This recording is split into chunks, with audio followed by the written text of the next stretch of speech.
बॉलीवुड किसी popular actor माने आम ओडिया मूवी रे एक्टिंग करिसंती जहाको आम हॉलीवुड फैन मानकु बहुत पसंद आसी। नंबर 1 मिथुन चक्रवर्ती। मिथुन चक्रवर्ती का फास्ट ओडिया मूवी होउछि सहर जलुछि। ए मूवी 1998 रे रिलीज होइतिला। मिथुन चक्रवर्ती का सेकेंड मूवी ए जुगर कृष्ण सुदामा जहाँकि 2003 रे रिलीज होइतिला।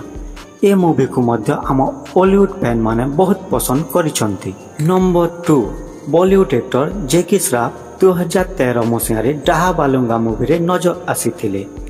नंबर 3 रे शक्ति कपूर। शक्ति कपूर बाहुडीबे मो जगा बलिया मूवी रे नजर आसीचंती। ए मूवी 2003 रे रिलीज होइथिला।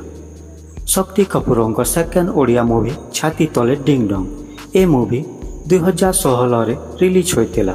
नंबर 4 रे राहुल देव।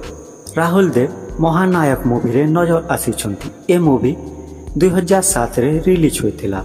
राहुल देव को सेकेंड मूवी शत्रु संहार जहाँकि 2009 रे रिलीज होइथिला। राहुल देव को तृतीय मूवी प्रेमी नंबर 1 ए मूवी 2009 रे रिलीज होइथिला। राहुल देव को 4 नंबर भूमि हेउछि राम ए मूवी 2023 रे रिलीज करा जायथिला। नंबर 5 रे पुनीत इसार। पुनीत इसार को फास्ट ओडिया मूवी होछि चैलेंज जहाँकि 2025 रे रिलीज होइछि। नंबर 6 रे रोहित राय। रोहित राय को फास्ट ओडिया मूवी राम राज्य ए मूवी रिलीज अपेक्षा रे रहिछि। नंबर 7 रे तुषार बेदी। तुषार बेदी को फास्ट ओडिया मूवी वास्तव जहाँकि ए दीपावली रे रिलीज करा जायछि। नंबर 8 रे बॉलीवुड एक्टर मुकेश ऋषि को फास्ट ओडिया मूवी आखि पलकरे तू ए मूवी 2010 रे रिलीज होइछि।